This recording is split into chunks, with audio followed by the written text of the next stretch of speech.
So good afternoon. I hope कल का आपको क्लियर होगा सभी को, कल की क्लास का। फिर भी अगर कोई डाउट रह गया है तो हम आज का और कल का मिला के कर लेंगे। चलिए देन चैप्टर 2 पर आते हैं। क्या है आपका चैप्टर 2? सबसे पहले चैप्टर 2 पर आने से पहले एक दो चीजें क्लियर कर लेते हैं। इसमें आप लोगों ने कॉन्ट्रैक्ट एक्ट पढ़ा होगा, अगर प्रॉपर पढ़ा भी नहीं है तो थोड़ा बहुत आपको आइडिया होगा उस चीज का। एक बैकग्राउंड बना लेते हैं कि हम किस पर पढ़ रहे हैं, हमको आखिर देखना क्या है। एक छोटी सी प्लॉटिंग करनी पड़ेगी। अब आप लोग मुझे बताइए, कॉन्ट्रैक्ट का आप सभी को पता है, कॉन्ट्रैक्ट का आइडिया है व्हाट इज कॉन्ट्रैक्ट। अब जब कोई भी कॉन्ट्रैक्ट होता है तो देयर आर टू पार्टीज। हम चैप्टर 2 कर रहे हैं सोगा का, उसके लिए एक छोटी सी प्लॉटिंग है कि आपके दिमाग में बैठ जाएगा बेसिक बेसिक सी चीजें, तो आपको डायरेक्ट की लैंग्वेज फिर डिफिकल्ट नहीं लगेगी। मतलब आपको नहीं लगेगा कि अचानक हो क्या रहा है, पढ़ क्या रहे हैं। कॉन्ट्रैक्ट होता है, अब देयर आर टू पार्टीज, वो अलग अलग कॉन्ट्रैक्ट में उनके नाम डिफर करते हैं। यहाँ पे सोगा में आपको पता है कि आपके पास एक बायर होंगे और एक सेलर होंगे। This is a contract, but contract है यहाँ पे दो पार्टी होंगी, बायर होगा और सेलर होगा। ये है। अब आपके चैप्टर 2 का नाम क्या है? Formation of the contract. यानी आपको पता होना चाहिए कि ये जो कॉन्ट्रैक्ट है इसकी फॉर्मेशन की कुछ चीजें, यानी इसके बनने के लिए कुछ जरूरी चीजें। अगर कॉन्ट्रैक्ट बन रहा है तो किस तरह बन रहा है, क्या हो रहा है। अब आपका पहला सेक्शन है, सेक्शन नंबर 4 इस चैप्टर का, sale and agreement to sale. ठीक है, अब जब हम इस पे आएंगे sale and agreement to sale पर, तो एक छोटी सी चीज होगी इसमें जो आपको ध्यान रखनी है। देखिए वर्ड जो है कॉन्ट्रैक्ट के वो थोड़े से आपको डिफिकल्ट लगेंगे यहाँ पे। सबसे पहले एक चीज देखते हैं, sale and agreement to sale, ये दो वर्ड्स हैं यहाँ पे। अब जब हम कॉन्ट्रैक्ट की बात करेंगे तो आपको इसमें, अगर इस टर्म में मैं आपको लेकर जाऊं तो यहाँ पे sale and agreement to sale, section number 4 क्या है? Sale and agreement to cell.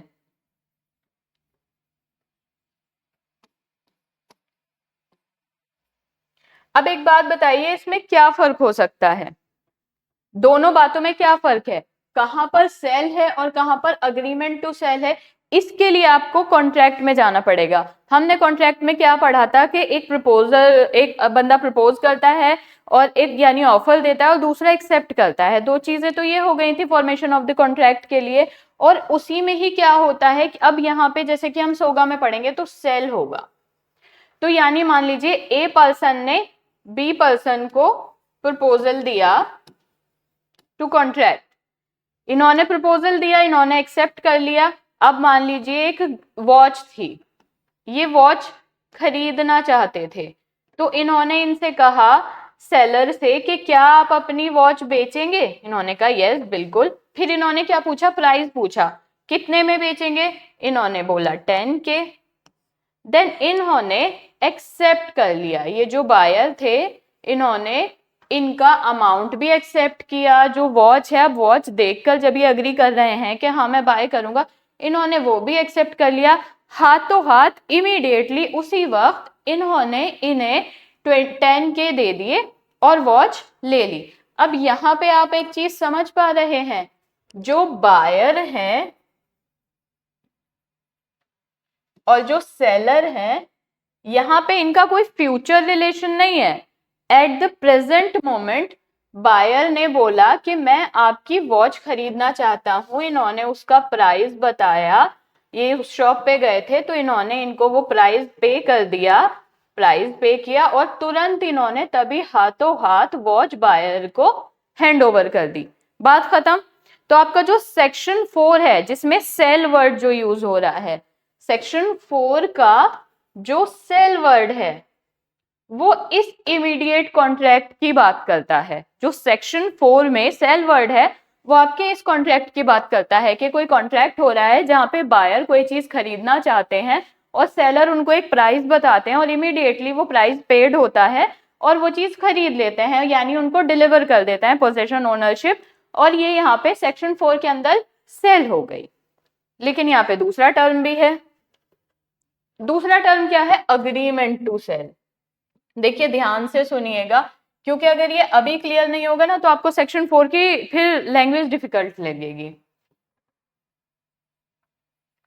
Agreement to cell में क्या होगा? पीछे वाला एग्जांपल क्लियर है, क्या हुआ था? सेल में इमीडिएट सेल हुई थी। उन्होंने बोला था मुझे वॉच पसंद है, शॉप पर गए थे किसी, उन्हें वॉच चाहिए थी, उन्होंने उसका प्राइस सुना 10K, ओके, हाथों हाथ उन्होंने वहां पे 10K पे किया और हाथों हाथ वॉच का पोजेशन ओनरशिप अपने हाथ में ले ली, वॉच ली, वॉच उनकी हो गई और वो घर आ गए। वो थी सेल सेक्शन 4 में, ठीक है। यहाँ पे दूसरा वर्ड है अग्रीमेंट टू सेल, ये आ जाता है दूसरा एक वर्ड।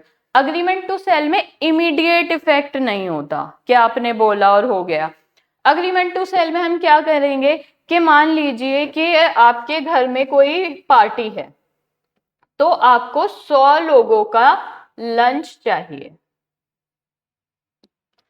ठीक है। आप एक केटरर के पास जाते हैं जिनका नाम ए है। आप ए केटरर से कहेंगे कि मुझे लंच अरेंज करके दीजिए 100 लोगों के लिए। क्या बोला आपने? कि मुझे 100 लोगों के लिए लंच अरेंज करके दीजिए और मुझे 2 दिन बाद चाहिए। देखिए कोई भी ऐसी चीज होती है जो इतनी बड़ी बुकिंग पे की जाती है, आप इमिडिएटली 2 मिनट पहले जाके तो हैंडओवर नहीं ले लेता है ना। आपको कोई प्लेस बुक करना है, कभी कोई क्लब बुक करना है, कभी कोई ग्राउंड बुक करना है, कोई स्टेडियम बुक करना है, कहीं 100-200 लोगों का खाना चाहिए, किसी पार्टी का अरेंजमेंट करना है, तो वो ऐसा नहीं है कि आप गए, आप वहां क्लब में खड़े हो गए, हाँ ये बस ये बुक हो जाना चाहिए। उसके लिए आपको पहले से उस चीज का अग्रीमेंट करना होता है। इसी तरीके से कई बार कुछ मूवेबल प्रॉपर्टी आपको ऐसी खरीदनी पड़ जाती है जो जाते ही नहीं हो जाता है। मान लीजिए आपको किसी भी वजह से शादी है, कोई फंक्शन है, आपको 50 kg टोमेटोज चाहिए, मान लीजिए 50 kg टोमेटोज चाहिए, तो आप क्या ऐसे करेंगे? बस जाएंगे सब्जी वाले के पास, उसके पास अवेलेबल होंगे 50 kg? पॉसिबिलिटी ही नहीं है ना। तो ऐसे में क्या होता है कि हम यहाँ पे आते हैं, अब इन्होंने बोला कि लंच चाहिए 100 लोगों के लिए, 2 दिन बाद पार्टी है, तो जो आपके बी पर्सन थे, जो केटरर थे, उन्होंने इन्हें एक अमाउंट बताया कि चलिए ठीक है आप मुझे 100K पे कीजिएगा और मैं आपको 2 दिन के अंदर 100 लोगों का लंच दे दूंगा। क्लियर है हम लोग यहां तक? तो अब क्या हुआ, क्या अब इन्होंने इनको मान लीजिए एडवांस पे कर दिया थोड़ा बहुत, 10K का था ना, तो 100K का था ना, मान लीजिए 10K इन्होंने एज एन एडवांस पे कर दिया, ठीक। यहाँ पे तो अब यहाँ पे 2 पर्सन दिख रहे हैं आपको, ए पर्सन और बी पर्सन।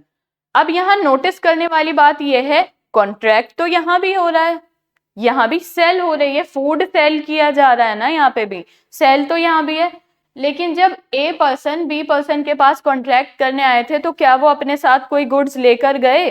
क्या उन्हें हाथों हाथ किसी चीज का पोजेशन मिला, किसी चीज की ओनरशिप मिली, कोई चीज डिलीवर हुई उनको? बिल्कुल नहीं। कॉन्ट्रैक्ट हुआ, बिल्कुल सही है कि कॉन्ट्रैक्ट हुआ, लेकिन ए पर्सन को किसी चीज की डिलीवरी नहीं मिली और बी पर्सन को अभी पूरा अमाउंट भी पे नहीं हुआ, but still there is a contract. इस केस में क्या होगा कि जो उन्होंने पीरियड दिया है कि आफ्टर 2 डेज, आफ्टर 2 डेज क्या होगा, मिस्टर ए आएंगे और वो जो उनकी गुड्स थी, वो जो 100 लोगों का लंच था, आएंगे और अपनी गुड्स ले जाएंगे और बदले में बी पर्सन को उसका पूरा अमाउंट पे कर देंगे। आज हुआ कॉन्ट्रैक्ट एग्जीक्यूट। कितने दिन बाद कॉन्ट्रैक्ट एग्जीक्यूट हुआ? 2 दिन बाद। ये 2 दिन किसने डिसाइड किए? पार्टीज ने डिसाइड किए। अब क्या था, अब एक चीज और समझने वाली है, 2 दिन पहले आ जाओ।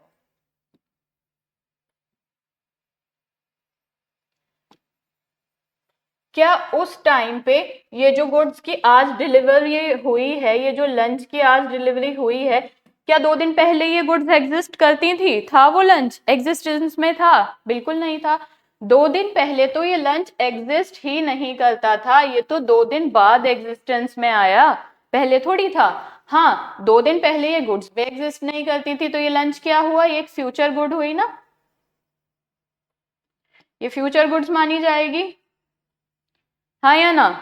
तो ये जो लंच है ये हमारी फ्यूचर गुड्स है, जो कि जिस टाइम पे कॉन्ट्रैक्ट, वर्ड पकड़िएगा, at the time of contract is made, जब कॉन्ट्रैक्ट बना, जिस time, at the time when contract is made, जब कॉन्ट्रैक्ट बना, जब ये चीज एग्जिस्ट ही नहीं करती थी, जब आपने कॉन्ट्रैक्ट किया तब ये गुड्स थी ही नहीं एग्जिस्टेंस में, लेकिन कॉन्ट्रैक्ट तो आपका फिर भी हुआ। हाँ, फिर 2 दिन बाद जो कि पीरियड पार्टीज ने डिसाइड किया था, तब गुड्स भी एग्जिस्टेंस में आ गई और प्राइस भी पेड हो गया। ये होता है अग्रीमेंट टू सेल। मेंस के पॉइंट ऑफ व्यू से the difference between sale and agreement to sale बहुत इंपॉर्टेंट टॉपिक है। प्री में हो सकता है छोटा मोटा क्वेश्चन आ जाए, सेक्शन नंबर पूछ ले, व्हाट इज सेल पूछ ले, what is agreement to sale पूछ ले, there is any difference between them पूछ ले, लेकिन मेंस के लिए आपको इसकी कॉन्सेप्चुअल क्लैरिटी होनी चाहिए। Section 4 sale and agreement to sale दोनों अलग अलग वर्ड्स हैं। अब क्या अलग है इनमें, हमने क्या क्या सोचा, देखिए सेल में क्या होता है, इमीडिएट डिलीवरी होती है, आप गए, आपने कॉन्ट्रैक्ट किया, आपने पैसे दिए, अपनी चीज की डिलीवरी ले ली और घर आ गए, बात खत्म। लेकिन अग्रीमेंट टू सेल में अग्रीमेंट होता है किसी फ्यूचर एग्जिस्टिंग गुड्स का भी हो सकता है और फ्यूचर गुड्स का भी हो सकता है, दोनों गुड्स हो सकती हैं। अब इमीडिएट डिलीवरी में तो फ्यूचर गुड्स नहीं हो सकती ना, जब आप घड़ी लेने गए थे और अपने साथ साथ उसकी इमीडिएट डिलीवरी लेकर आए, तो वहां पे फ्यूचर गुड्स का तो सवाल ही नहीं होता। फ्यूचर गुड्स होती तो क्या आप अपने साथ ले आते उस चीज को। सेक्शन नंबर 4 से लेकर सेक्शन नंबर 10 तक ये कॉन्सेप्ट आपको बार बार दिखेगा, बार बार काम आएगा और बार बार नहीं समझना पड़े, इसीलिए अभी क्लियर कर लो इस चीज को। फ्यूचर गुड्स सेल में नहीं हो सकती। जब आप किसी चीज की इमीडिएट डिलीवरी लेकर आ रहे हो तब वहां पे तो गुड्स एग्जिस्ट करनी चाहिए ना, वरना कैसे चलेगा काम, कैसे डिलीवरी लेकर आएंगे आप। हाँ, अग्रीमेंट टू सेल में ऐसा होगा कि फ्यूचर गुड्स का भी कॉन्ट्रैक्ट हो सकता है और एग्जिस्टिंग का भी हो सकता है। आपने किसी ऐसी चीज का कॉन्ट्रैक्ट किया हो, मान लीजिए आपने 50 फोन्स मांगे हो, इमीडिएटली उसकी शॉप पर नहीं हो लेकिन उसके गोडाउन में एग्जिस्ट करते हो, वो कह देगा हाँ ठीक है 2 घंटे बाद 2 दिन बाद ले जाना, वो वहां से मंगा ले, तो गुड्स तो एग्जिस्ट करती थी ना अग्रीमेंट टू सेल में। तो अग्रीमेंट टू सेल में एग्जिस्टिंग गुड्स भी होती हैं और फ्यूचर गुड्स भी होती हैं, लेकिन सेल में सिर्फ और सिर्फ एग्जिस्टिंग गुड्स होती हैं। एक अब ये मेंस के पॉइंट ऑफ व्यू से एक पॉइंट आता है रिस्क, ये प्री में भी दिखेगा आपको और मेंस में भी दिखेगा। रिस्क, अग्रीमेंट टू सेल में रिस्क और अग्रीमेंट टू सेल में रिस्क और सेल में रिस्क, दोनों जगहों पे मान लीजिए। एक बात बताइए, जब हम बात करते हैं सेल की,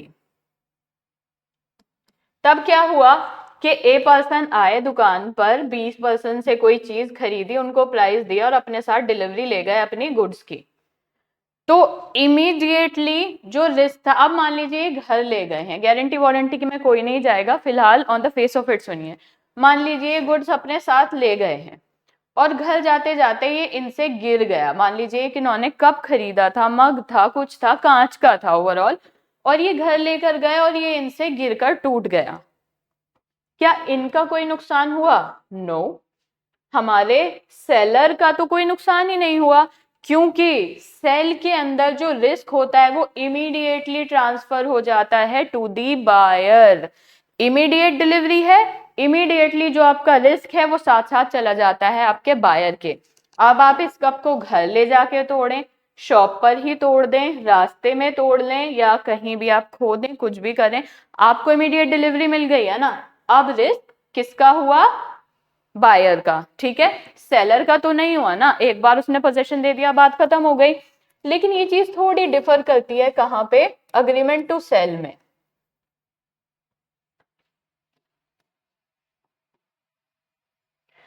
अब एक बात समझिए कि अब हमने कॉन्ट्रैक्ट किया था 20 कप्स का,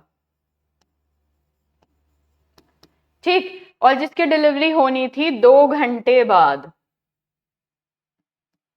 2 घंटे तक जो कप हैं वो किसके पोजेशन में थे? सेलर के। अब वो मान लीजिए शॉप पर आने थे किसी गोडाउन से, अब गोडाउन से शॉप पर जाते हुए 2 कप टूट गए, जबकि अग्रीमेंट टू सेल तो ऑलरेडी हो चुका था, एग्जिस्ट करता था, हो गया था ना एग्रीमेंट, तभी तो ये 20 कप आ रहे थे शॉप पे गोडाउन से। ऐसा तो नहीं कहेंगे आपके कॉन्ट्रैक्ट ही नहीं था, एग्जिस्ट ही नहीं करता था, अग्रीमेंट ही नहीं था। अग्रीमेंट तो हो चुका था, तभी तो आ रहे थे ना कप।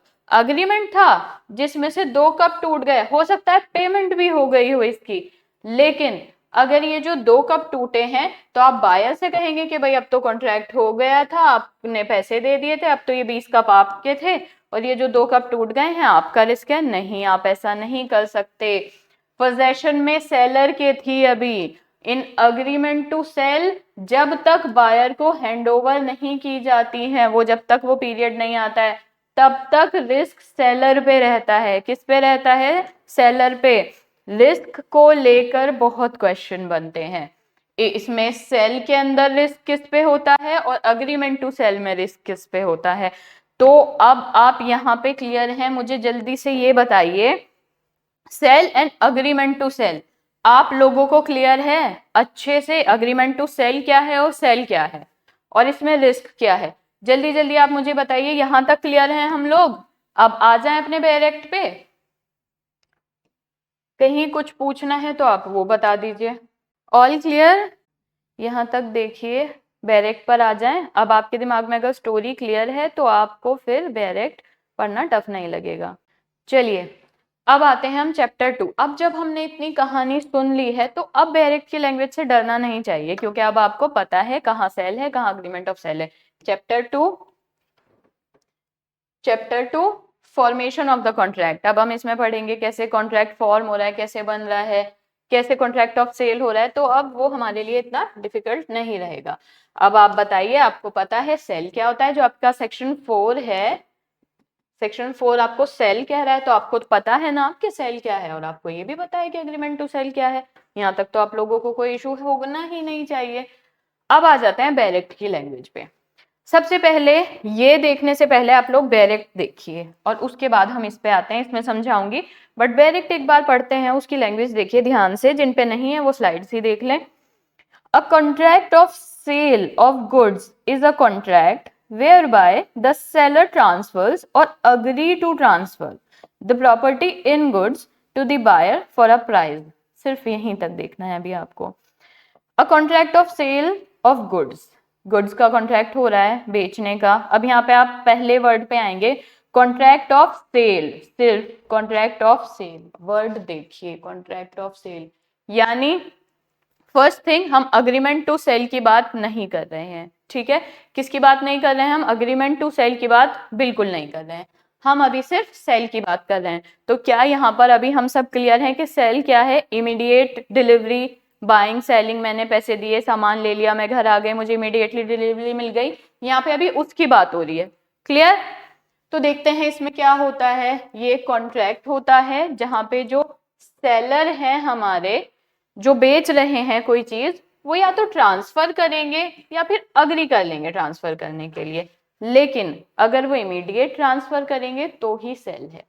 अगर वो सिर्फ अग्री कर रहे हैं ट्रांसफर करने के लिए और इमीडिएट डिलीवरी नहीं है, तो ये अग्रीमेंट टू सेल है। क्लियर? क्योंकि देखो, हाथों हाथ आपको ट्रांसफर हो रहा है, पोजेशन मिल रहा है, तो वो तो ट्रांसफर ही है। लेकिन हाथों हाथ नहीं मिल रहा है, आप सिर्फ ने अग्री किया है, तो वो अग्रीमेंट टू सेल है। नहीं 215 तक नहीं हुआ था, सेक्शन 3 भी मैंने अच्छे से समझाया था, आप एक बारी कल की क्लास देखिएगा। ठीक है, यहाँ तक क्लियर है? ट्रांसफर अगर सेल हो रहा है, अगर ट्रांसफर हो रहा है तो वो सेल है, और अग्री कर रहे हैं तो वो अग्रीमेंट टू सेल है। ये तो आपको पिछली वाली बात से मेरी समझ ही आ गया होगा ना। तो अब आपको डायरेक्ट की लैंग्वेज बिल्कुल क्लियर हो जाएगी। क्या क्या वर्ड है आपके डायरेक्ट में? A contract of sale of good, जहां पे जो कॉन्ट्रैक्ट है वो या तो बेचने के लिए हो रहा है, या फिर जो सेलर जो है बेचने के लिए या तो इमीडिएट ट्रांसफर की बात कर रहे हैं या फिर सिर्फ अभी अग्री कर रहे हैं।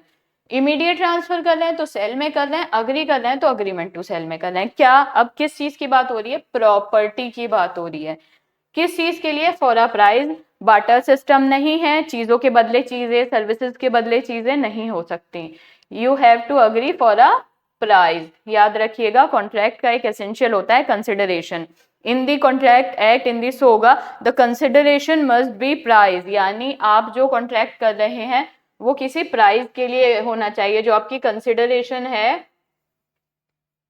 वो हमेशा मॉनेटरी कंसिडरेशन होनी चाहिए इन फॉर्म ऑफ मनी, ये भी क्वेश्चन आता है।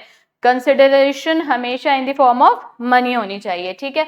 अब प्राइस के लिए हो गया इन गुड्स, गुड्स आपको पता है। इन द गुड्स वाला सेंस मैंने आपको कल की क्लास में भी समझाया था कि कहना चाहते हैं कि यहाँ पे ना आपको प्रॉपर ओनरशिप ट्रांसफर हो रही है, यहाँ पे आपको गुड्स को यूज करने से लेके डिस्पोज ऑफ तक सबके राइट्स मिलते हैं, ठीक है, टू दी बायर। हमारे जो सेलर हैं वो ट्रांसफर कर रहे हैं या अग्री कर रहे हैं ट्रांसफर करने के लिए प्रॉपर्टी एक प्राइस के लिए बायर को इन द गुड्स, यानी उसकी ओनरशिप दे रहे हैं वो, ठीक।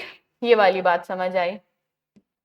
दूसरा पॉइंट देखते हैं, a contract of sale of good. अब सोचिए ये यहाँ पे क्या बात कर रहा है, एक contract of sale of goods is a contract. अब यहाँ पे एक contract of sale of good में क्या हो रहा है, जो सेलर है ना वही सेम चीज ट्रांसफर कर रहे हैं, इमीडिएट ट्रांसफर कर देंगे या फिर अग्री कर लेंगे कि चलिए आपको 2 घंटे बाद मिल जाएगा या आपको 2 दिन बाद मिल जाएगा। किस चीज के लिए, प्रॉपर्टी, किसमें, इन गुड्स, यानी उसकी ओनरशिप देंगे, नॉट मियर पोजेशन। ये जो हर जगह इन गुड्स दिखेगा ना, इसका मतलब आपको कहीं ना कहीं डनली ये है कि ओनरशिप मिल रही है, नॉट मेयर पोजेशन। ऐसा नहीं है मैंने आपको कोई चीज पकड़ा दी चलो ये सेल हो गई, लेकिन 2 घंटे बाद आप इसको तोड़ना नहीं, इसको कुछ नहीं करना, वो नहीं होता। If you are buying something तो फिर सब आपका, आप तोड़ो, खराब करो, फेंक दो उसको, वहां पे आपसे इस बारे में कुछ नहीं पूछेगा, ठीक। अब यहाँ पर देखिए in goods again for a price to the buyer, ठीक है। ये वही सेक्शन था, थोड़ी क्लियरिटी के लिए इसको वो किया था। आई होप यहाँ तक क्लियर है। अब आप बेरेक्ट की अगली लाइन पे आइए, जो कि आप बेरेक्ट में ही पढ़ेंगे। प्राइस तक क्लियर है आपको, दोनों फॉर्म में समझा दिया आपको, वो वाला मतलब फॉर्मेशन समझ आए, ये वाला फॉर्मेशन समझ आया। आप एक छोटा सा नोट्स प्रिपेयर रखना कि लास्ट मिनट के लिए, क्योंकि लाइन में पढ़ोगे ना तो कंफ्यूज हो जाओगे। पहली लाइन क्लियर। अब इसी पैराग्राफ की फर्स्ट क्लॉज की सेकंड लाइन क्या कहती है, there may be a contract of sale between one part owner and another. Technicality पे आने से पहले नॉर्मली समझते हैं, मैं हूं और मेरा भाई है, हम दोनों ने कुछ पैसे सेव किए अराउंड 100 के। अब हम दोनों चाहते हैं कि हम एक क्या एक मतलब मान लीजिए फ्लैट ले लें, इतने में आ जाएगा, अब प्रैक्टिकलिटी पे मत जाना प्लीज। 10 के सेव किए और हम दोनों ही सोच रहे हैं फ्लैट तो इमूवेबल हो जाएगा, मान लीजिए एक टीवी ले लें, ठीक है। मैंने और मेरे भाई ने पैसे सेव किए एक टीवी लेने के लिए। हमने सोचा कि साथ में ले लेते हैं, हमारे पास 10 के थे, आधे पैसे मेरे थे आधे मेरे भाई के थे। अब हमें क्या लेना है, टीवी लेना है। तो ऐसा हुआ था कि हम दोनों शॉप पर चले गए। अब वहां पे मेरे पास जितना मेरा शेयर था मान लीजिए 50 के, वो मेरी पॉकेट में ही रखा था, ये अपना घर भूल आया। ये आपको उसके लिए कुछ लिखना नहीं है, ऐसा ही आपकी समझ के लिए बता रही हूँ। उस टाइम पे जिस टाइम पे मैंने कॉन्ट्रैक्ट किया टीवी परचेज करने का, मैंने अपना शेयर पे कर दिया और इसने बोला कि 10 मिनट में लेकर आ रहा है। अब यहाँ पे फिर ये 10 मिनट बाद ले आया और अगेन उनको पेमेंट हो गई 50 के की। तो कहीं ना कहीं यहाँ जो टीवी बेच रहे थे उनको आइडिया था कि 2 ओनर हैं इसके। तो अब अगर ये टीवी के कोई पेपर्स रेडी होते हैं और मान लो कि ऐसा किया हमने कि दोनों के ही नाम पे करा लिया कि इसका भी नाम कर दीजिए ओनर उसमें बिल में और मेरा भी नाम डाल दीजिए, तो हम दोनों इस टीवी के क्या हुए, पार्ट ओनर्स हुए। यहाँ पे ये नहीं होता किसका शेयर कितना, 50% भी हो सकता है वो 20% पे करता, मैं 80% पे करती, और उल्टा भी हो सकता है वो 60% पे करता और मैं 40 पे करती। उस that doesn't matter, but matter क्या कर रहा है कि ये जो टीवी खरीदा गया इसके हम दोनों पार्ट ओनर्स हुए। ओनरशिप हम दोनों की है लेकिन पार्ट में ओनरशिप है। तो ये कहना चाहता है कि कॉन्ट्रैक्ट ऑफ सेल ऐसा नहीं है कि एक ही बायर है और एक ही सेलर है, वो एक से ही जाकर लेगा। नो, बायर जो है उससे मैं और मेरा भाई या हम एक ग्रुप में भी जाके चीजें खरीद सकते हैं, तो we will be part owners. तो पार्ट ओनर का कॉन्सेप्ट रखना, कई बार मीनिंग पूछ लेता है। और सेक्शन 4 आपके लिए हर तरीके से इंपॉर्टेंट है, चैप्टर के नाम से लेके सेक्शन का टाइटल और सेक्शन में प्रेजेंट दोनों word, sale and agreement to cell. और ये छोटी छोटी सी चीजें, पार्ट ओनर क्या होता है, क्या सेल्स ऑफ गुड्स एक्ट के अंदर पार्ट ओनर में सेल हो सकती है या नहीं हो सकती, तो हम क्या सोचकर चलते हैं, एक बायर और सेलर का ही तो कॉन्सेप्ट पड़ा है, पार्ट ओनर कहाँ से आ गया, तो इट कैन बी। पहला क्लॉज क्लियर है हमारा, ठीक है। तो ये यही कहता है there may be a contract of sale between one part owner and another, alright.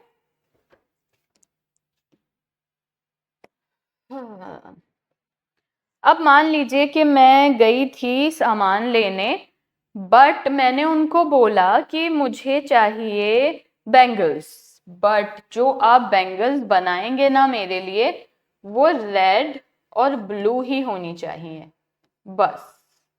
और अगर उनमें मुझे कोई और शेड मिक्स करके दिया आपने, या फिर उनका साइज सही नहीं आया मुझे, तो मैं डिलीवरी एक्सेप्ट नहीं करूंगी। आप साइज का ख्याल रखेंगे, आप कलर का ख्याल रखेंगे।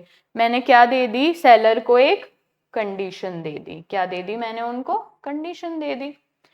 अब अगर सेलर मेरी कंडीशन फुलफिल नहीं करेंगे, अगर वो साइज गलत कर देंगे उसका या कलर गलत कर देंगे उसका, क्या मैं बाउंड हूं लेने के लिए डिलीवरी?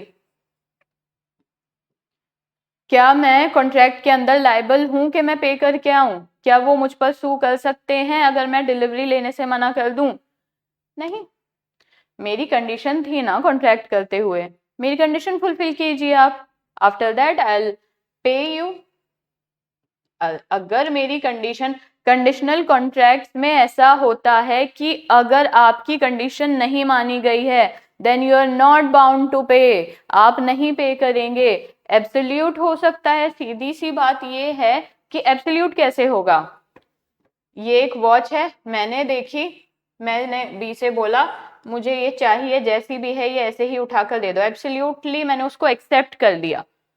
हाउएवर इट इज, देख के अपनी मर्जी से, वहां पे मैंने कंसेंट दी कि हाँ मैंने ये चीज देखी है, आई एम एक्सेप्टिंग दिस, ठीक है। लेकिन एक चीज ऐसी होती है कि मैं उस चीज के, अगर मैं उसी वॉच के साथ कंडीशन कर देती कि हाँ हाँ मुझे वॉच तो पसंद है, लेकिन ये जो इसकी चेन है ना, प्लीज आप इसको चेंज करा दीजिए।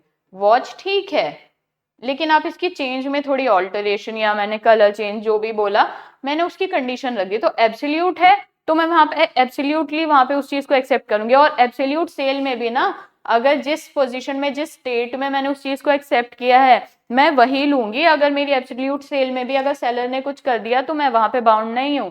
तो क्या कहता है हमारा clause 2, a contract of sale may be absolute और कंडीशनल, ठीक। अब इस पे आते हैं, क्या कह रहा है clause 3, where under a contract of sale the property in goods, आप क्लियर है ना, प्रॉपर्टी इन गुड्स मतलब क्या मिल रहा है आपको, ओनरशिप मिल रही है ना, एंड नॉट मेयर पोजेशन।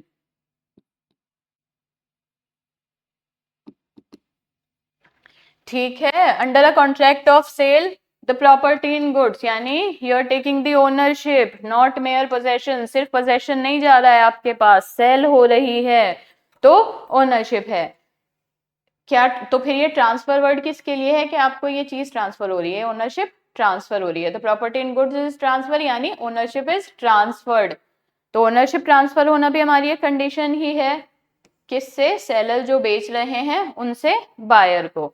अब जब ऐसा हो रहा है तो ये कॉन्ट्रैक्ट ऑफ सेल हो जाएगा। मान लीजिए आई एम दी बायर, मैं जाती हूं, मुझे कुछ गुड्स पसंद आती हैं, मैं वो जो गुड्स हैं मैंने उसके लिए पे किया, तो मुझे द प्रॉपर्टी इन गुड्स यानी उनकी ओनरशिप ट्रांसफर हो गई, सेलर ने दे दी मुझे, जो कि मैं की बायर हूं, वो अब क्या बन गया, कॉन्ट्रैक्ट ऑफ सेल बन गया। कॉन्ट्रैक्ट ऑफ सेल की डेफिनेशन आपको आनी चाहिए, मैटर नहीं करता एग्जाम में आएगी या नहीं, मैटर नहीं करता मेंस में, प्री में आएगी या नहीं, कुछ चीजें ऐसी हैं इनको आपको यूज करना पड़ेगा। ये डायरेक्ट नहीं आएगी, किसी सिचुएशन में फंस जाओगे, वो पूछेगा बताइए हो भी रहा है यहाँ पे सेल, कॉन्ट्रैक्ट कंप्लीट हुआ भी या नहीं हुआ, तो वहां पे आप 4 नंबर के क्वेश्चन में शुरू से कहानी नहीं लाओगे, एक बायर होता है, एक सेलर होता है, ये होता है, वो ऐसे करते हैं, अग्री करते हैं, वो प्रपोज करेगा, इतनी लंबी कहानी सुनाने का मेंस में कहाँ टाइम होगा, आपको सारे क्वेश्चंस करके आना है। तो आप सिंपल से डिफाइन कर दोगे, हाँ भाई ये होती है कॉन्ट्रैक्ट, ये होता है कॉन्ट्रैक्ट ऑफ सेल, ये हो रहा है ना यहाँ पे, कॉन्ट्रैक्ट ऑफ सेल हुआ, ट्रांसफर हुई ना ओनरशिप, प्रॉपर्टी इन गुड्स का मतलब ओनरशिप ये ट्रांसफर हो रही है ना सेलर से बायर को, हो गया कॉन्ट्रैक्ट ऑफ सेल। वहां पे आप वहां तक नहीं पहुंचोगे, 4 नंबर के क्वेश्चन में कितना ही लिख लोगे। और इस तरह के सब्जेक्ट से जो मेजर चांसेस होते हैं इतने ही मार्क्स में क्वेश्चन आने के होते हैं। क्लियर? हाँ, लेकिन इसकी जुड़ी हुई एक कंडीशन जो कि प्री में आपका सर खाएगी। सबसे पहले आप ये चीज ना बैरेक में देखिए क्या है, but where the transfer of, पढ़िए इस चीज को, but where the transfer of the property in goods is to take place at the future time or subject to some condition thereafter to be fulfilled, the contract is called an agreement to sell। क्या मैं आपको समझा चुकी हूँ what is agreement to sell or not? आप लोग already समझ चुके हैं ना what is agreement to sell? तो ये वही बात कर रहा है। पीछे वाले उसमें किसकी बात कर रहा था? सेल की बात कर रहा था। what is sell?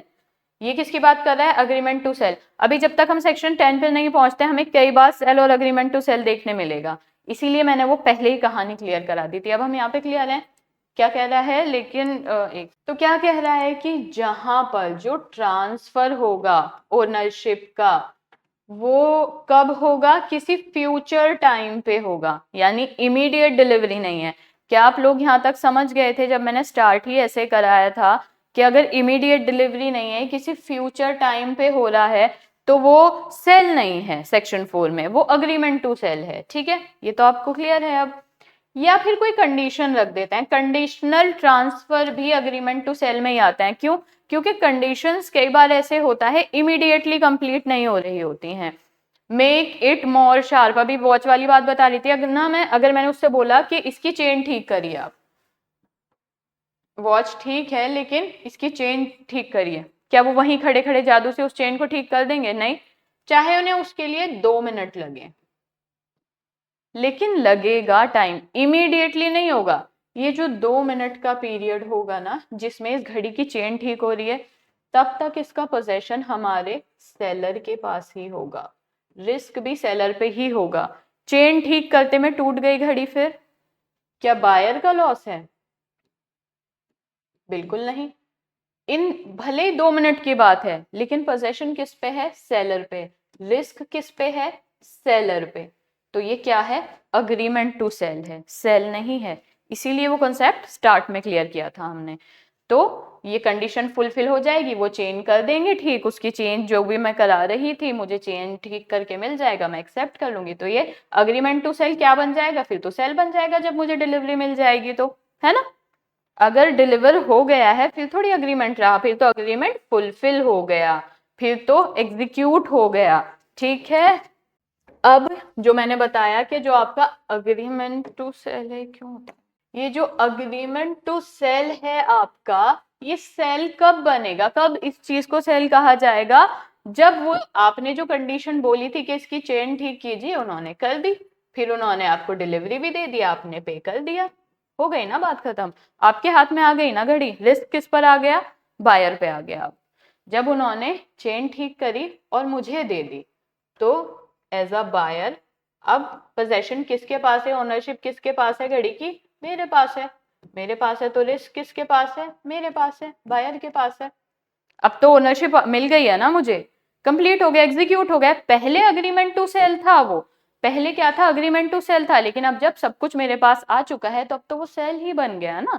तो देखिए वर्ड्स क्या है, an agreement to cell become a sale when, direct में पढ़िए पहले लाइन से फिर इसमें पढ़िएगा, an agreement to cell become a sale when the time elapses. Time elapse कैसे हुआ? अब आप मुझे ये बताइए। वो 2 मिनट लिए ना उन्होंने उसको ठीक करने के लिए, घड़ी को चेंज करने के लिए, तो वो 2 मिनट पूरे हो गए, लैप्स हो गया। जो मैंने काम बोला था वो उन्होंने कर दिया इस टाइम में। या फिर वो कोई कंडीशन रखी होती मैंने, इसे कंडीशन की तरह ले लीजिए, तो वो कंडीशन उन्होंने फुलफिल कर दी। जब वो कंडीशन फुलफिल कर दी तो फिर वो जो प्रॉपर्टी इन गुड्स यानी जो ओनरशिप थी वो मुझे मिल गई ना ओनरशिप। तो मिल गई तो अब तो रिस्क भी मेरा, वॉच भी मेरी और सब कुछ। फिर जब सब मेरा है तो फिर अब तो वो सेल हो गया ना, जब बात खत्म हो गई, अब तो अग्रीमेंट नहीं रहा। क्लियर यहां तक? कोई और कंफ्यूजन? तो सेक्शन 4 हमारा क्लियर है। एक दो चीजें हैं इसमें, पहले आप मुझे बताइए क्या हम यहां तक क्लियर हैं? कोई कंफ्यूजन यहाँ तक? सेक्शन 4 बहुत इंपॉर्टेंट है, pre mains basic understanding. Contract act में भी इसकी आपको बार बार जरूरत पड़ेगी, पूरे सोगा में जरूरत पड़ेगी, और being a law student basic जानकारी जो आपको होनी चाहिए उसके लिए भी आपको इसकी बहुत जरूरत पड़ेगी।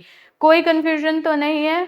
क्लॉज 4 कैसे क्लियर नहीं है? क्लॉज 4 पढ़िए आप, an agreement to cell become sale. अगर पहले अग्रीमेंट टू सेल था, आपने कोई कंडीशन लगा रखी थी उस चीज के ऊपर कि इसकी चेन ठीक करके दो, तो जब तक वो चेन ठीक नहीं हुई है तब तक तो अग्रीमेंट टू सेल है।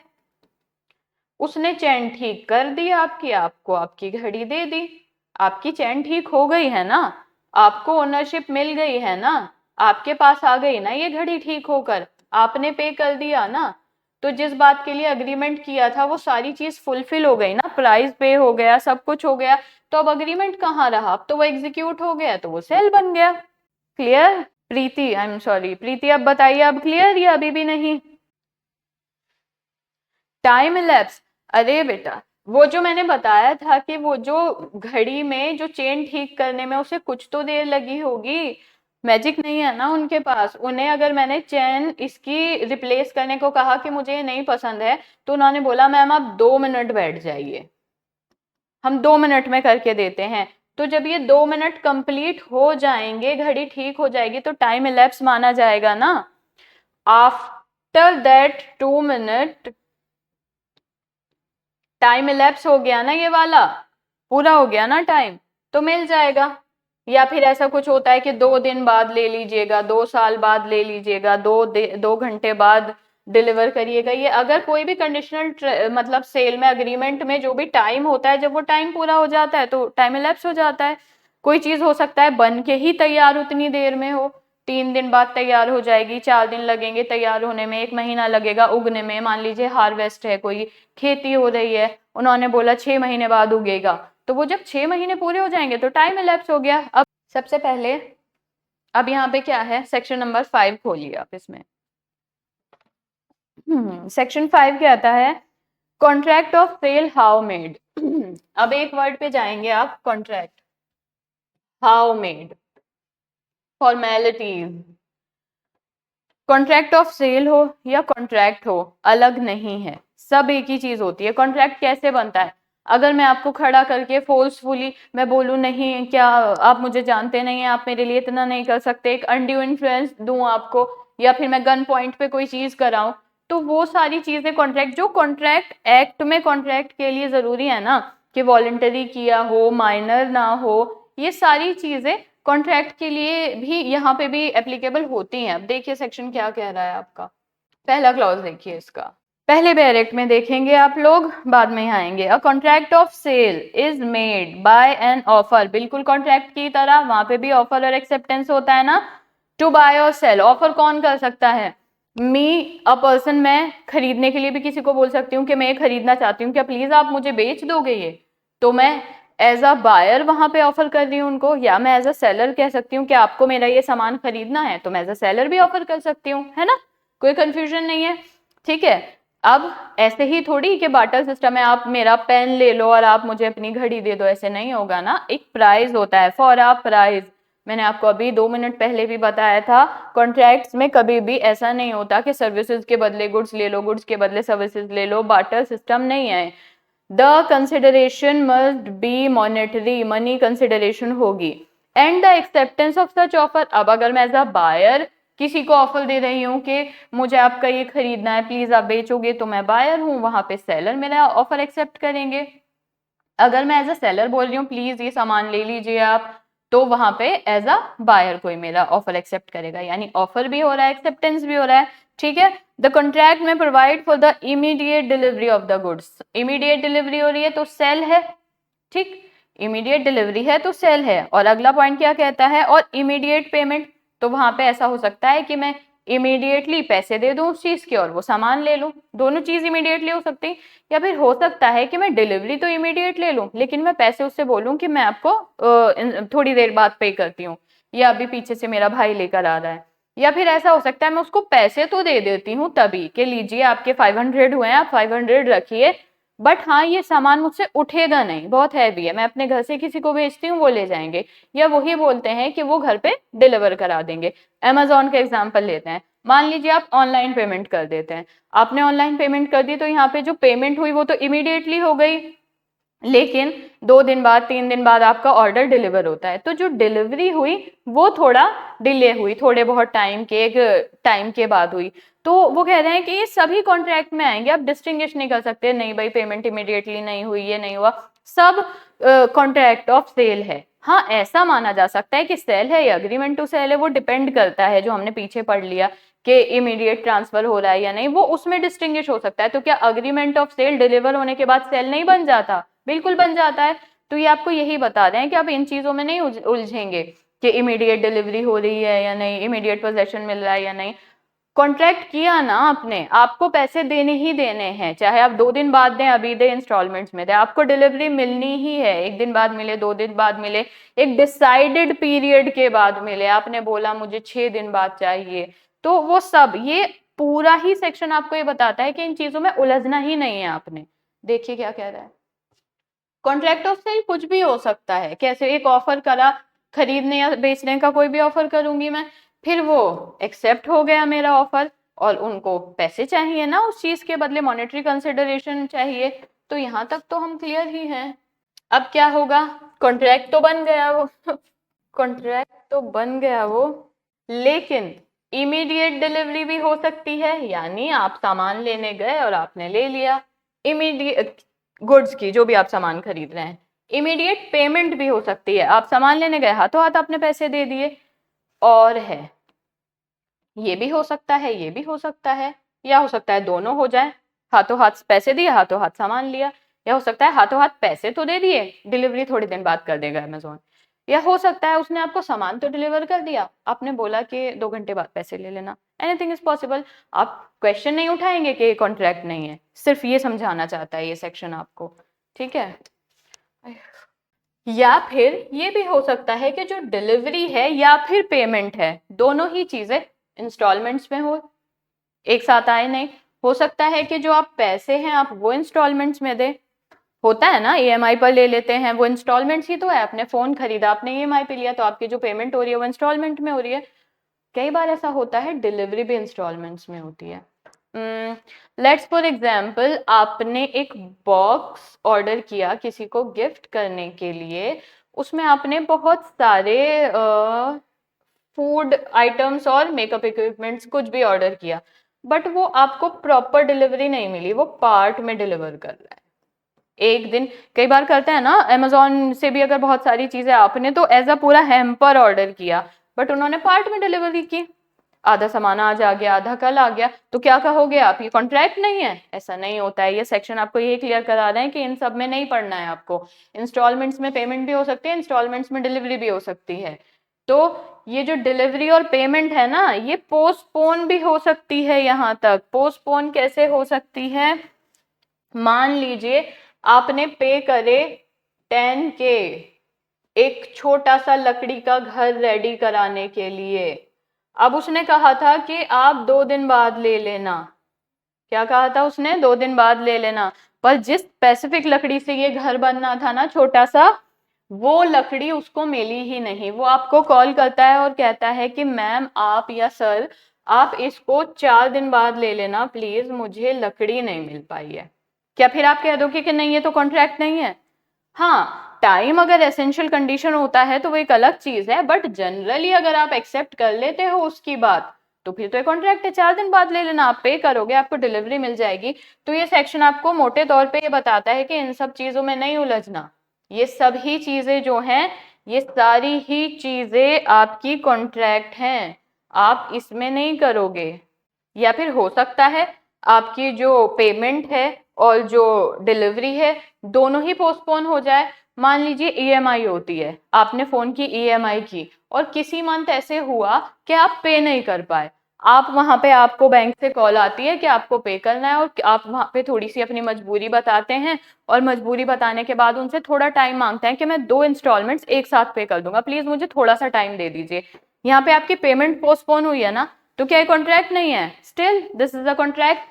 तो ऐसा कुछ नहीं होता, इमीडिएट डिलीवरी भी हो सकती है, इंस्टॉलमेंट्स में भी हो सकती है, ठीक है, और पेमेंट भी पार्ट हो सकती है। लेकिन एक छोटी सी चीज यहाँ और समझाऊंगी कि आपको ये कहना चाहता है कि ऐसा नहीं है कि यहाँ पे सिर्फ डिलीवरी की बात हो रही है, पेमेंट की बात हो रही है। ये जो बार बार बोथ वर्ड आ रहा है ना, ये बता रहा है कि इमीडिएट भी है ना, तो डिलीवरी और पेमेंट दोनों इमीडिएट हो सकता है। ये इमीडिएट हो, ये थोड़ा डिले हो जाए। ये कह रहा है इंस्टॉलमेंट्स पे हो रहा है ना, तो पेमेंट और डिलीवरी दोनों इंस्टॉलमेंट्स पे हो सकती है। हो सकता है ये थोड़ा लेट हो जाए, ये इंस्टॉलमेंट्स पे ना हो कि ये पूरे पार्ट में पे हो जाए। ये पोस्टपोन की भी बात कर रहा है ना, ये पूरा जिस्ट है आपके इस सेक्शन का। तो ये कह रहा है इमीडिएट डिलीवरी हो रही है ना, तो पेमेंट की भी बात हो सकती है कि पेमेंट इमीडिएट हो रही है या डिलीवर इमीडिएटली करा जा रहा है। इंस्टॉलमेंट्स की बात हो रही है ना, तो हो सकता है पैसे इंस्टॉलमेंट्स में दिए जा रहे हैं या फिर डिलीवर इंस्टॉलमेंट्स में किया जा रहा है। पोस्टपोन की भी बात हो रही है, तो पोस्टपोन में भी है, हो सकता है डिलीवरी पोस्टपोन हो जाए, हो सकता है पेमेंट पोस्टपोन हो जाए। ये जिस्ट है आपके पूरे सेक्शन का। कोई भी चीज डिलीवरी भी पेमेंट भी या दोनों भी हो सकता है, दोनों ही पोस्टपोन हो जाए थोड़ा थोड़ा। मेरा पैसा थोड़ा लेट हो गया, मेरे पास डिलीवरी आने में थोड़ी लेट हो गई। इंस्टॉलमेंट्स में हो सकता है कि दोनों ही चीजें इंस्टॉलमेंट्स में हो, डिलीवरी भी और पेमेंट भी, हो सकता है दोनों इमीडिएट हो जाए। तो इन सब में नहीं पढ़ना है, ये सारी पूरी आपके सेक्शन नंबर 5 का जिस्ट है। और हो सकता है ये पूरे जिस्ट में कुछ भी ऐसा कंडीशन आ जाए तो आप कॉन्ट्रैक्ट पर सवाल नहीं उठाएंगे। सारी ही सिचुएशन में ये कंप्लीट वैलिड कॉन्ट्रैक्ट है। अब आप मुझे जल्दी से बताइए सेक्शन 5 क्लियर है? फिर हम सेक्शन 6 पर आएंगे। Section 6 is very important, but जिन लोगों ने कल की क्लास की थी उनको सेक्शन 6 में कोई प्रॉब्लम एज सच आएगी नहीं। जल्दी बताइए, सेक्शन 5 तक हम क्लियर हैं? सेक्शन 5 का सब सेक्शन 1 तक क्लियर है हम लोग? फिर मैं सब सेक्शन 2 बताती हूँ। ऑलराइट, सब सेक्शन 2 रहता है इसका, वो समझाती हूँ। सब सेक्शन 1 तक ठीक है नंदिनी? ठीक, ओके। सब सेक्शन 2 पढ़िए आप इसका। Subject to the provision of any law for the time being false, a contract of sale may be made in writing or by words of mouth, or partly in writing and partly by words of mouth may be implied from the contract of parties। अब एक बात समझिए, जब sub clause 1 में ही आपको ये कह रहा है कि डिलीवरी इमीडिएट है, पोस्टपोन हो रही है, पार्ट में हो रही है, आपको इस चक्कर में नहीं पड़ना। सारी सिचुएशन में ये कॉन्ट्रैक्ट है और ये बिल्कुल वैलिड बातें हैं। आपकी डिलीवरी इमीडिएट भी हो सकती है, पोस्टपोन भी हो सकती है, ठीक है। ऐसा भी हो सकता है कि हाथों हाथ आपको मिल रही है, हो सकता है इंस्टॉलमेंट्स में मिल रही है, हो सकता है पोस्टपोन हो जाए। तो ये सारी चीजें वैलिड कॉन्ट्रैक्ट हैं। अब ये फॉर्मेशन की बात करता है जो आपका 2 है, सब क्लॉज 2।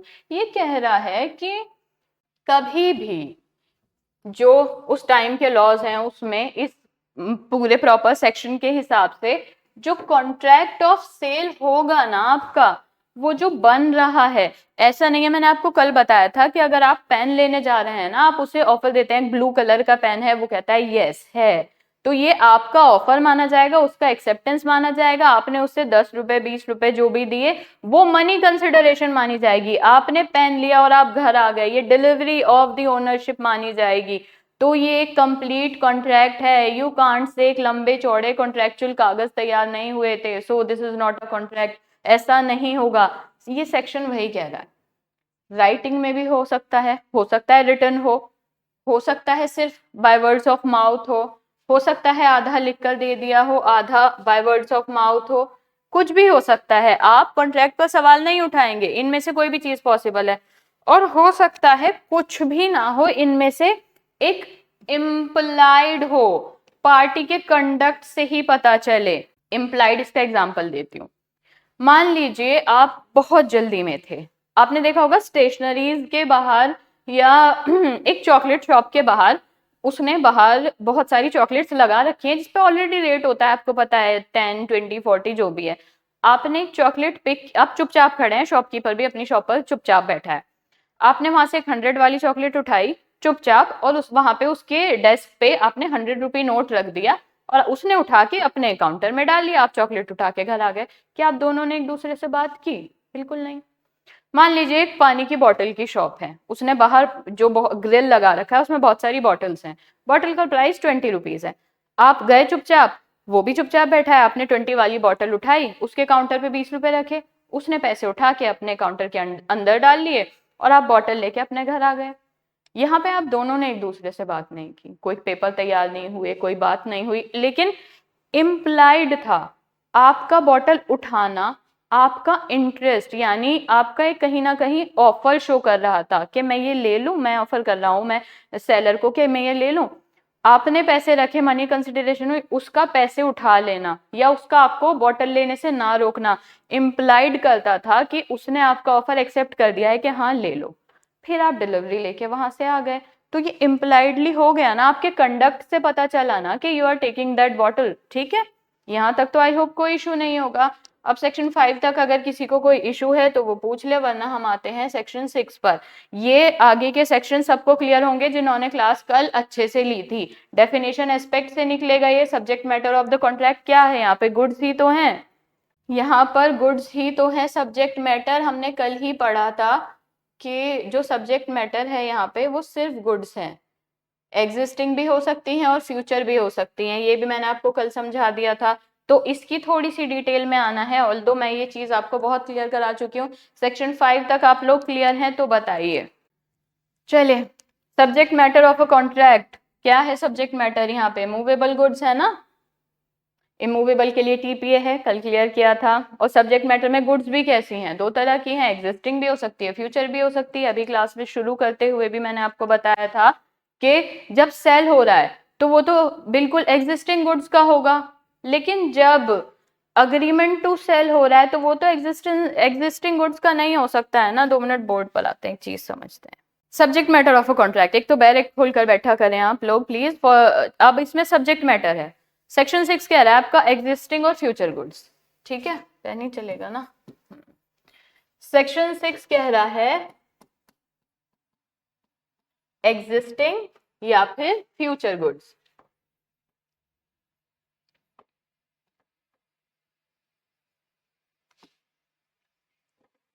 अब यहाँ पे ये कहानी समझ लेंगे ना आप मुझसे, तो आपको ये आगे के लिए क्लियर रहेगी, आने वाले सेक्शंस के लिए।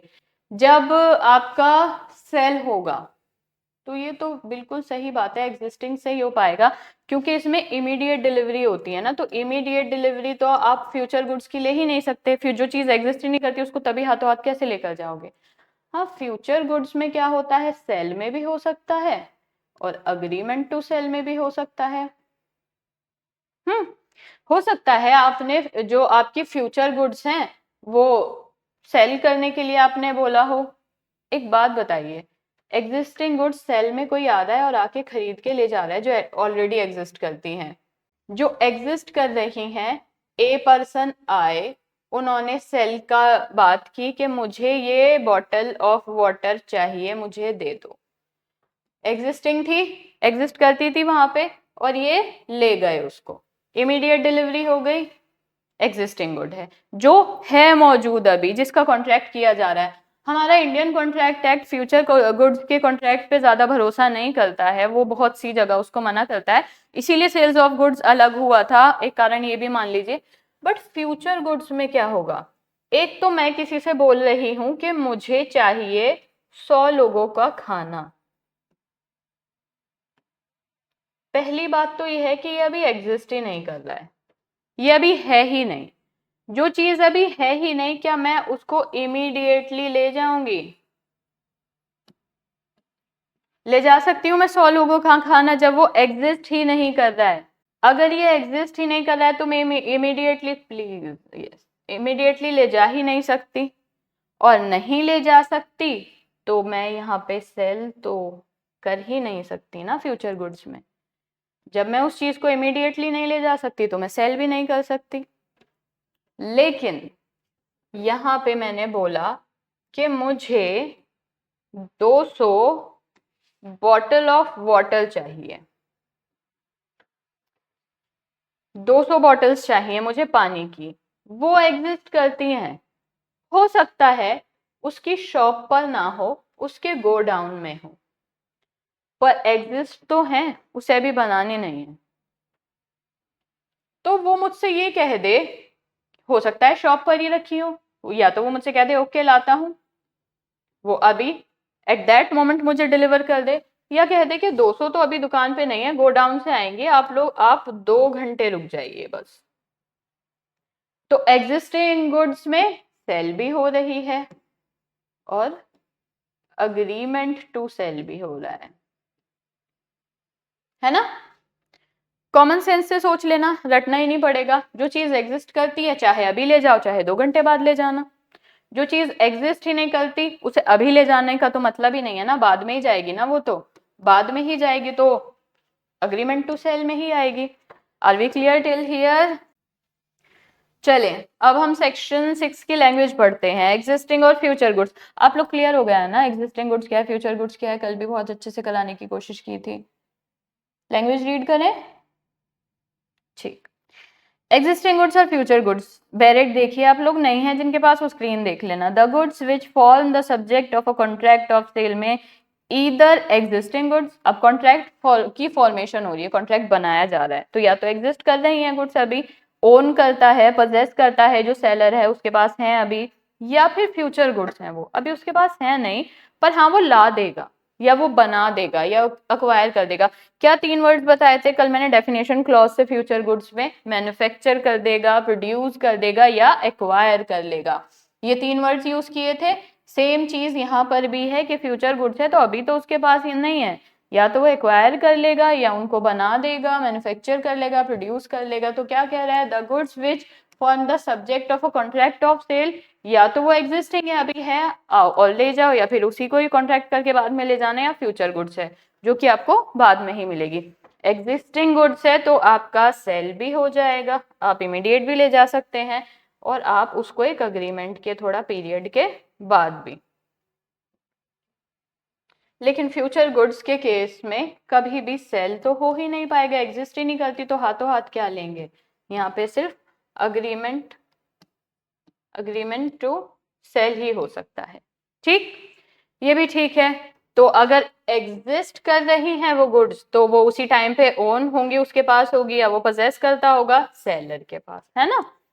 नहीं होंगी तो ओन और पोजेस तो नहीं होगा, हाँ भाई वो आपको बना के मंगा के दे देगा। क्या कह रहा है ये सेक्शन? There may be a contract for the sale of goods, जहाँ पे एक्विजिशन जो होगा, जो वो गुड्स ली जाएगी, सेलर जो लेगा वो डिपेंड कर सकता है किसी कंटिंजेंसी पे। कंटिंजेंसी क्या होता है? किसी चीज के होने ना होने पे। मे और मे नॉट हैपन, विच मे और मे नॉट हैपन, थोड़ा कंटिंजेंसी को समझते हैं। मेरे खेत हैं, लेट सपोज, एक तो इस बोर्ड का श्राप लगा हुआ है मुझे, मान लीजिए मेरे खेत हैं और इन खेत में मैं ऑर्डर के हिसाब से हार्वेस्टिंग करती हूँ, ठीक है।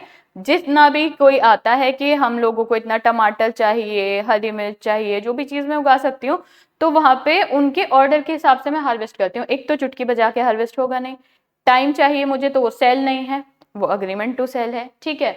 मे और मे नॉट हैपन में कंडीशन आ रही है तो सेल की तो बात होगी नहीं, होगा या नहीं होगा तो फ्यूचर की बात है ना, फ्यूचर की बात है तो सेल तो है ही नहीं, इमीडिएट कुछ नहीं हो रहा है, फ्यूचर की बात है तो अग्रीमेंट टू सेल है। यहां तक क्लियर है? अब कंटिजेंसी क्या, अब उसने मुझसे कहा कि मुझे 50 kg क्या चाहिए, शुगर केन चाहिए मान लीजिए।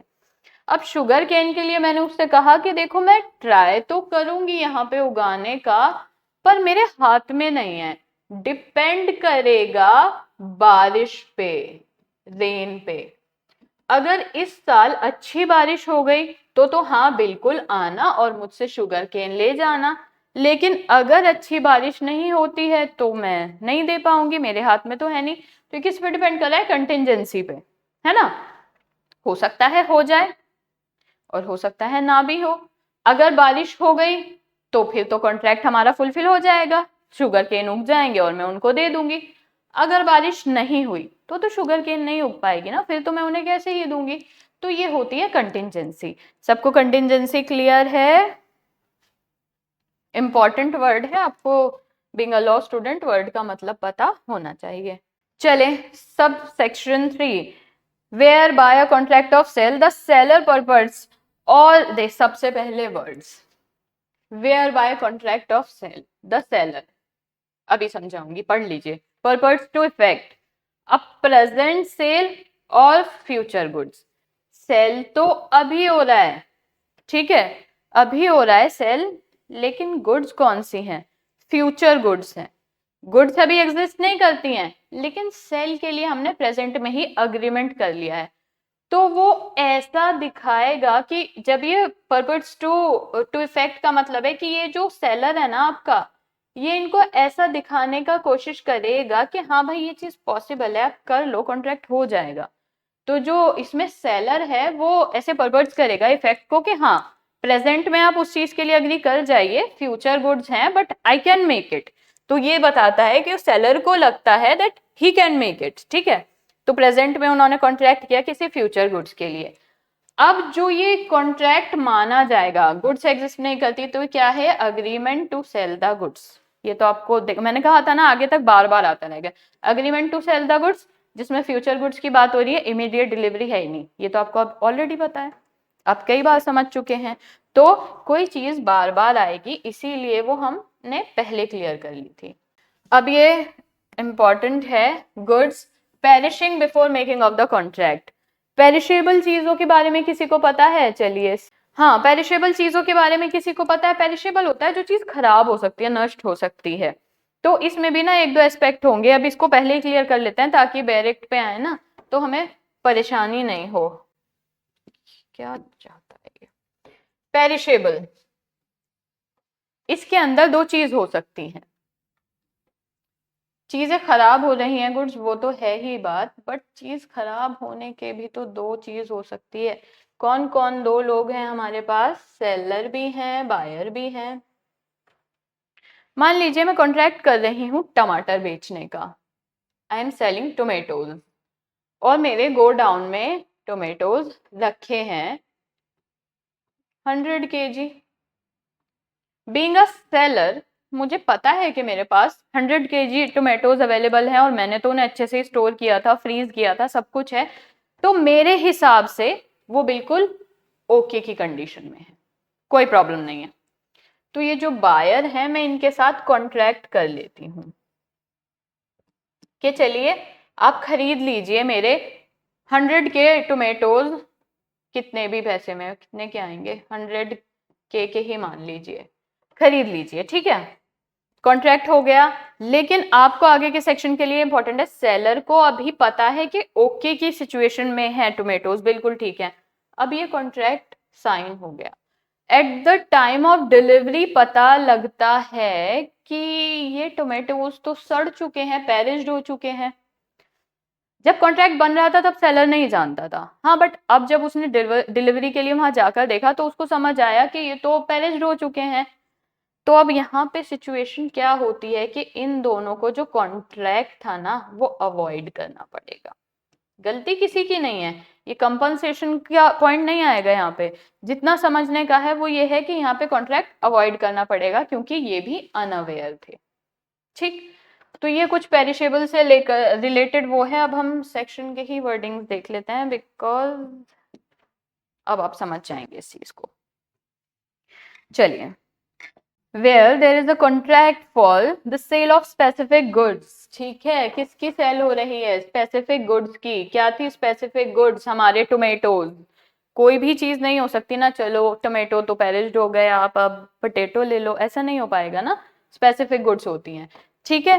तो अब वो स्पेसिफिक गुड्स में जो है वहां पे वो चीज पेरिश्ड हो गई ऑलरेडी, तो the contract is void. Seller ये तो नहीं कहेगा ना कि नहीं नहीं देखो खरीद लो, खराबी खरीद लो, कॉन्ट्रैक्ट तो अवॉइड ही करोगे, वहां पे अवॉइड करोगे तो वॉइड हो जाएगा। क्या अवॉइड? क्या बायर या फिर सेलर किसी का भी राइट बनता है किसी चीज का?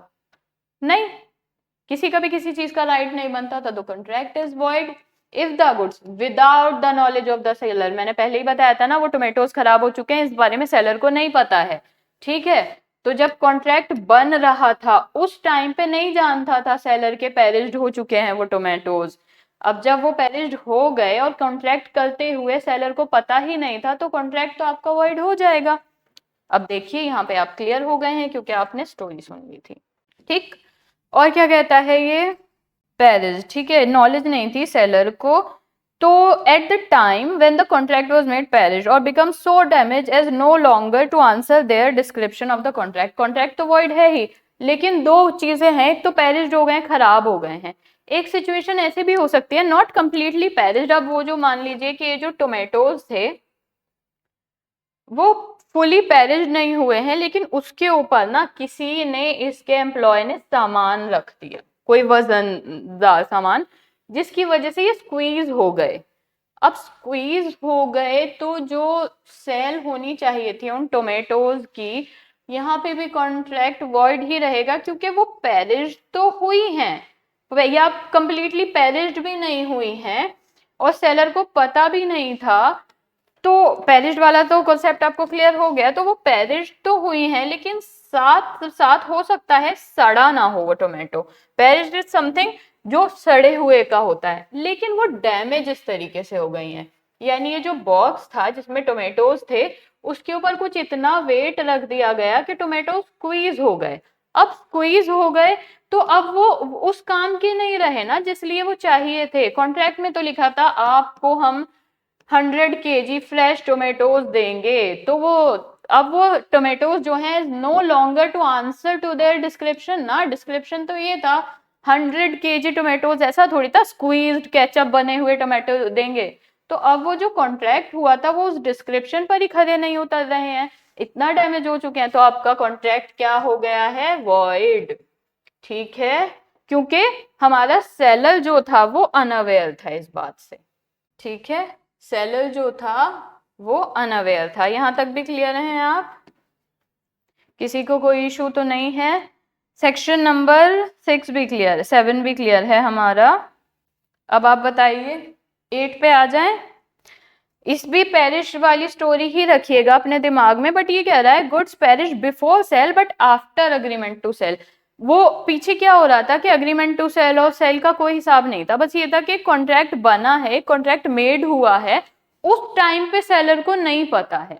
ठीक है, अब मान लीजिए थोड़ी सी डिफरेंट सिचुएशन है। थोड़ी सी सिचुएशन ऐसी है कि जो गुड्स हैं वो पेरिश तो हो गई हैं, लेकिन डिलीवर होने से पहले उनकी जो डिलीवरी का टाइम था, जो सेल करने का टाइम था, जब मुझे भेजनी चाहिए थी, उससे पहले वो खराब हो गई। लेकिन अग्रीमेंट ऑफ सेल जिस टाइम किया था ना मैंने कि मैं भेज दूंगी, तब वो बिल्कुल सही थी। उस सिचुएशन में क्या होगा कि जब डिलीवरी का टाइम आया तब मुझे पता चला कि वो तो सड़ चुके हैं। ठीक, बट अग्रीमेंट तो हमारा हो गया था। मैंने ए पर्सन के साथ अग्रीमेंट किया कि मैं आपको 100 kg टोमेटोज दे दूंगी। ठीक है, तो अग्रीमेंट मेरा साइन हो गया। तब मैं गोडाउन में गई और देख कर आई मेरे टोमेटोज बिल्कुल फ्रेश थे, बिल्कुल आंसर करते थे डिस्क्रिप्शन अपने कॉन्ट्रैक्ट का। डिलीवर करना था मुझे Monday morning.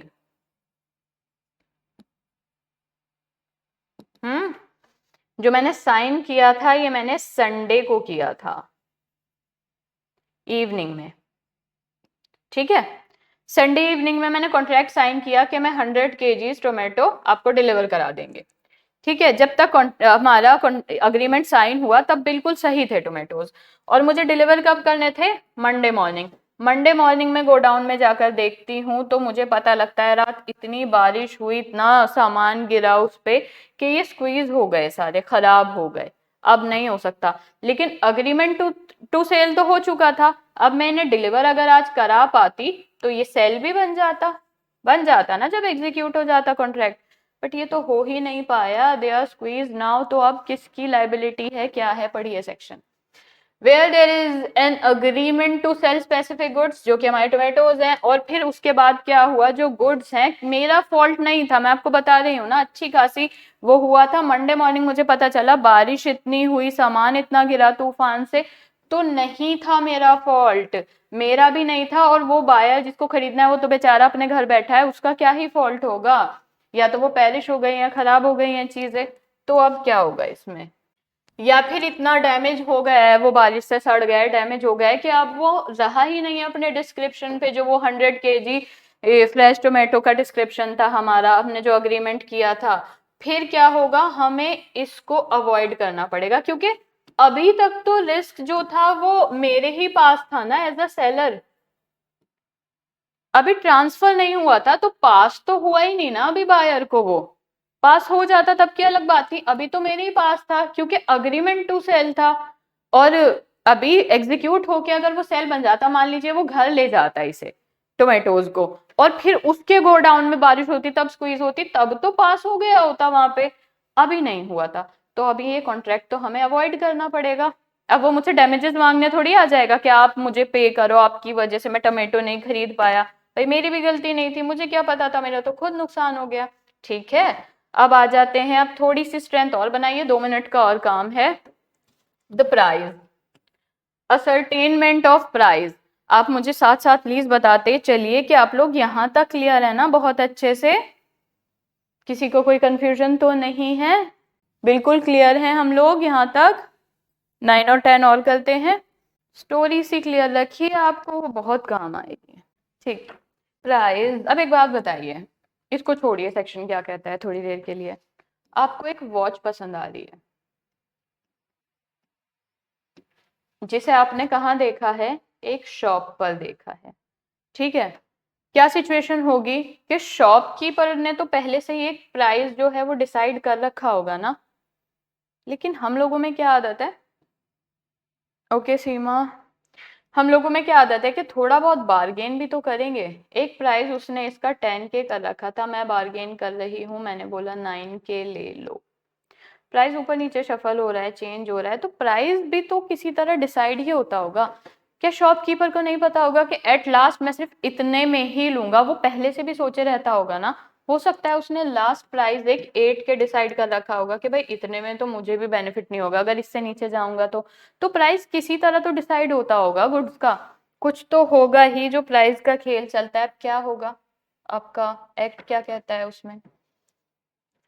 The price in a contract of sale या तो फिक्स हो सकता है किसी कॉन्ट्रैक्ट से, मान लीजिए मैंने बार्गेन किया, मैं नहीं दूंगी 10K, मैं 9K ही दूंगी, तो ये कॉन्ट्रैक्ट से डिसाइड हो गया ना।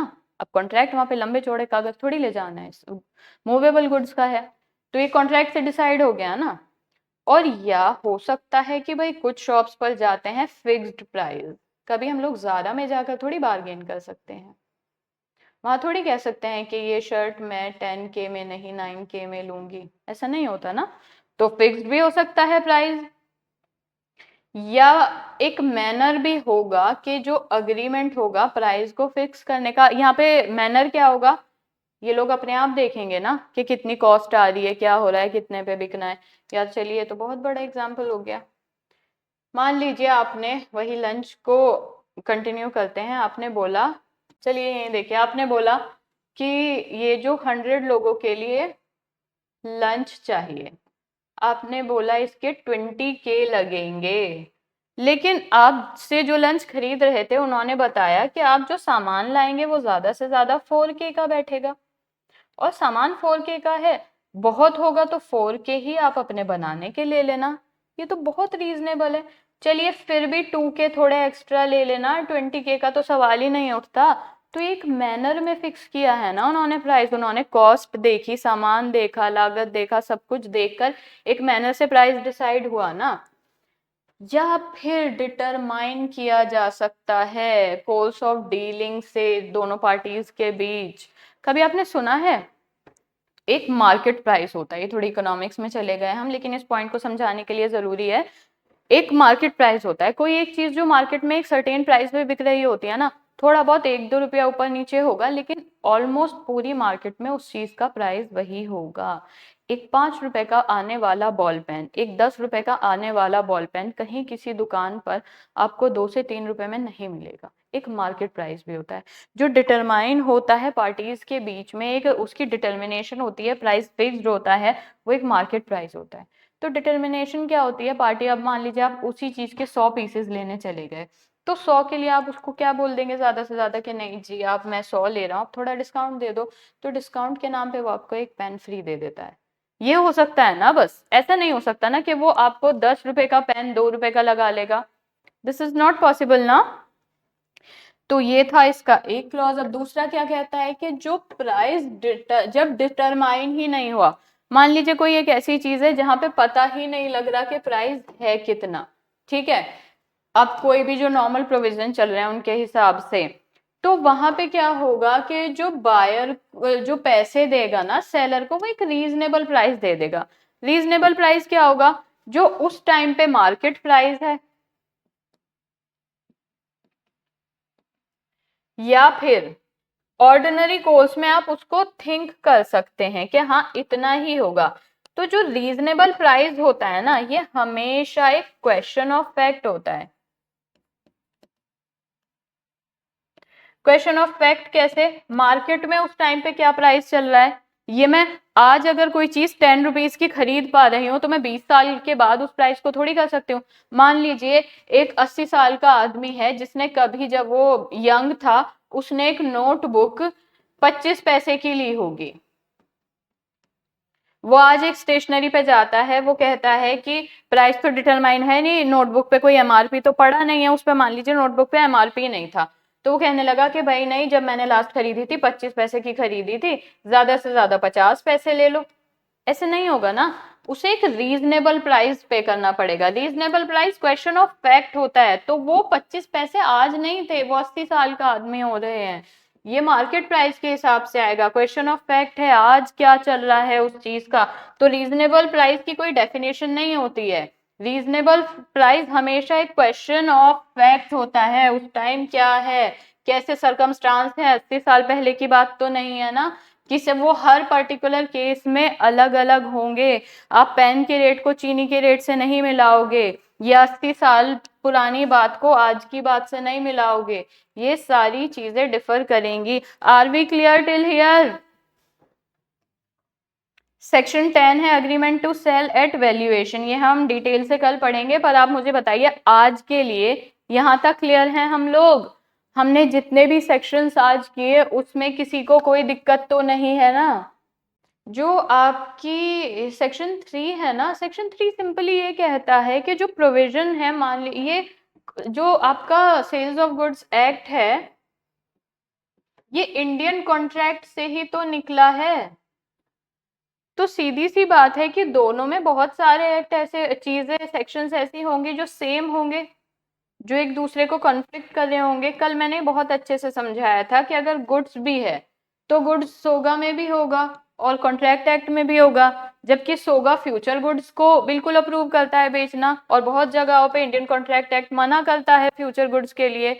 तो अब ये यहाँ पे जब इतना कन्फ्लिक्ट हो रहा है इसमें, तो ये सेक्शन 3 कहना चाहता है कि अगर सोगा की बात हो रही है ना, तो कॉन्ट्रैक्ट के ऊपर सोगा प्रिवील करेगा। आप ये नहीं कह सकते कि ये पेरेंट एक्ट है ये माना जाएगा। ऐसे प्रोविजन है जहां पे कोई भी कॉन्फ्लिक्ट है तो SOGA will prevail over Indian contract act, अगर बात सेल्स ऑफ गुड्स एक्ट की है तो। इसकी नहीं है, कॉन्ट्रैक्ट की बात करेंगे तो ये अपने में प्रिवील करेगा। आप ये नहीं कर सकते हैं कि ये पेरेंट एक्ट है इसका इसको मानो, नहीं।